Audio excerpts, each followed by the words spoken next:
Hey, have you ever found yourself in a pinch financially, right? Today on Contractor Fight TV, we're going to dig into 3 things that you can do pretty much immediately that'll help you solve that problem. Let's go.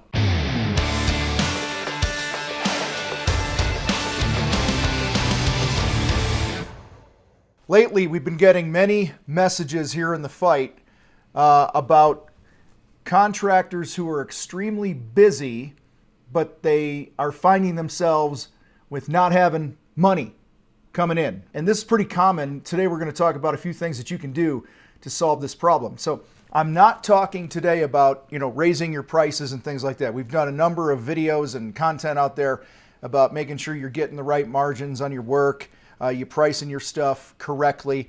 So I'm actually not totally talking about that today. That's a different part of the equation. I'm talking about I'm busy, I have this work going on, we got jobs flying in and out, and I'm looking at my bank account and I'm always short. And so that's what we're gonna dig into today to help you solve that problem if you're in that problem, or help you prevent the problem.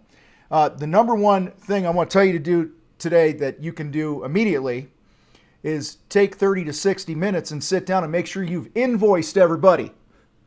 You got to fucking invoice people. If you don't send an invoice, they don't know what to pay. And trust me, they're going, hey, no invoice, no check. All right, that's kind of how the world works. So at the very least, take one time a week. Just sit down and have a money meeting and ask yourself, who owes us money? Who haven't we invoiced yet? Guys, I get it. Things are flying at you at a crazy rate, especially when you're in your busy season. But if you don't take that time to have that money meeting each and every week, it's going to get away from you. In fact, I worked with a client, did a site visit for somebody, and they couldn't understand why they never had any money. Well, make a long story short, they had over $150,000 worth of work that they had finished in the previous couple months that they didn't even invoice for. Or if they invoiced and the people didn't pay right away, or the builder or the GC or whatever didn't pay right away, they failed to follow up on that because they didn't have a good process in place. So you got to take some time every damn week to sit down and ask yourself, who owes us money? The second part of that sitting down is go look at the projects you're currently working on right now and go, what can we finish right now? If it's a Wednesday and you can finish this by Friday, then you go all hands on deck and finish so you could get paid, and you let the customer know on Wednesday or Thursday, hey, we're going to be done Friday, and I'm going to meet you, and we're going to do a final walkthrough, and you're going to pay me.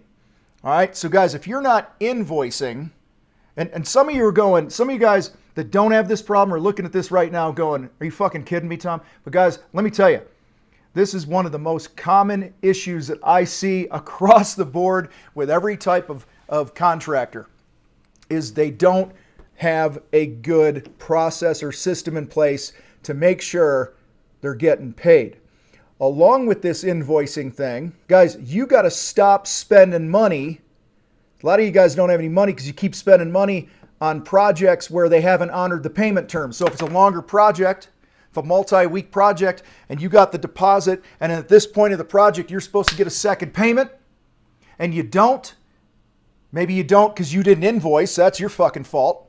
Or maybe they're blowing you off. Oh yeah, I'll get you a check tomorrow. I had a builder like this many years ago.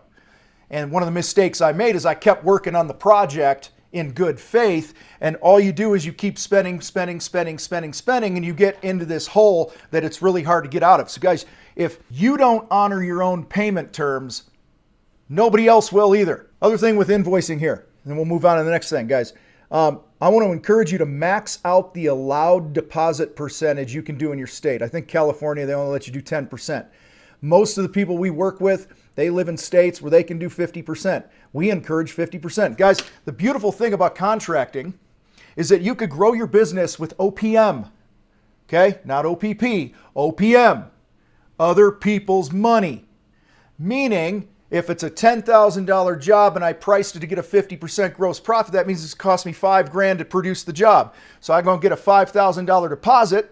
I'm going to pay $2,000, $3,000, whatever my materials are for the project, and the rest goes to my labor budget. So then that second check comes in, it's all gross profit to go to overhead and net profit. That's the beautiful thing about this. So max out as much as you can. Check this out. The money is way better in your account than it is in their account. All right, so keep that in mind. Number 2 thing I want you guys to think about here today that you can implement this week, this coming week, today, tomorrow, whatever, on the next job you're on, the current job you're on, is upsell. Upsell. It helps with cash flow, okay? Keep your eyes open for additional work. Train your team to upsell. Set goals for upselling. Many of the companies I've had in the past, we had upsell goals. Many of the people I work with, it's like, hey, if it's a $3,000 job, we set a goal to have a 10% upsell goal. So find another $300 on that job.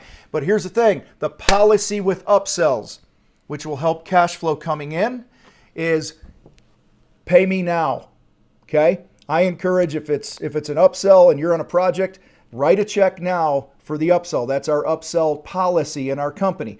At the very least, do at least half of the money right now. So again, you're not waiting. Guys, upselling is an amazing way. Okay, buddy of mine does $1.5 million a year, and they do about $350 of that is all upselling. And it's at much higher margins and all that other good shit. There's a lot of good things that go with upselling. So take the time to train your people. What are those most common things on a project? As a painting contractor for many years, the thing for us was a garage service door, the door between the garage and the house.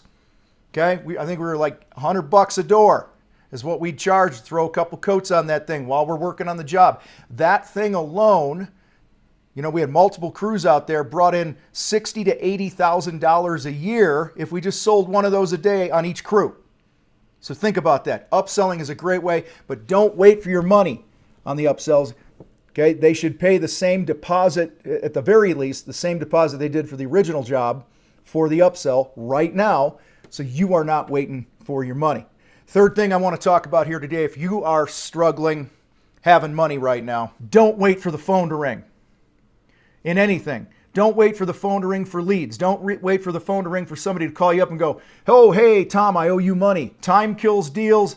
Time is an enemy of oxygen coming into your business. You have got to be on the damn offensive here. If you don't have any money right now, maybe you're not really busy right now and you don't have any money and you're like, what the fuck?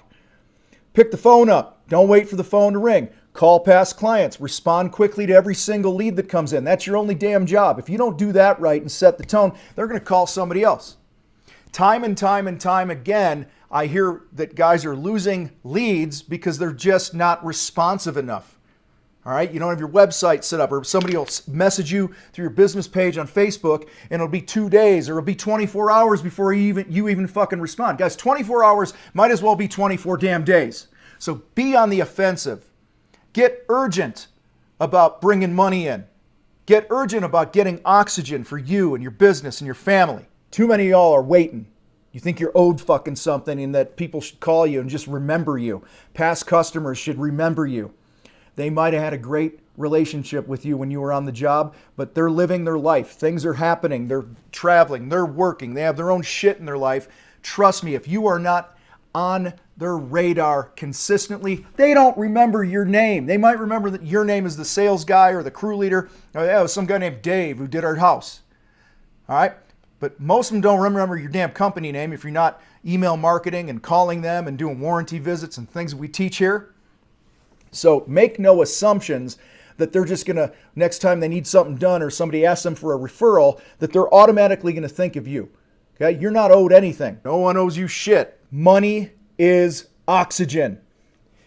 It's very possible to suffocate if you are not focused on the money shit in your business each and every day. Every day. And like I said at the top of this, at the very least, make sure you're just invoicing for the shit you've already done and the money you're already owed. Most people I've ever talked to, the thousands of contractors that have come through our programs and people we worked with one-on-one, 80% of them have an invoicing issue. And if you just solve that, most of your cash flow issues are solved. All right, so one resource also that I want to give you guys to help you bring in the right amount of money, more money, make more money, sell at higher prices and stuff like that. Listen, it does no good to invoice if you ain't fucking making money and profit on the job and all that shit, right? Guys, you got to learn how to sell. And part of your sales process should be setting expectations for how and when you get paid and all that other shit. All right. So I want you to head to thecontractorfight.com/bridge and check out our Contractor Sales Academy program that's designed to get you over the bridge from where you are now to where you want to be in the money department. You guys rock. I got to roll. I'm out.